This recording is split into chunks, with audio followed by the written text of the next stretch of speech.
on the watch, okay? So every time we rock back and forth, just really follow your eyes. That's right, you're doing really well.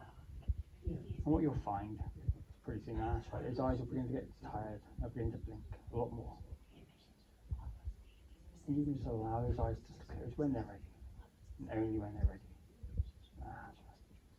That's right, you just relax. You just know every time you exhale, you just relax a little deeper. That's right. And I'm not going to give you any serious suggestions. You can just go on relaxing. Breathing in relaxation. And exhaling any stress, tension or worry. Over exhaling breath and just allow you to go a little bit deeper into this wonderful state of hypnosis.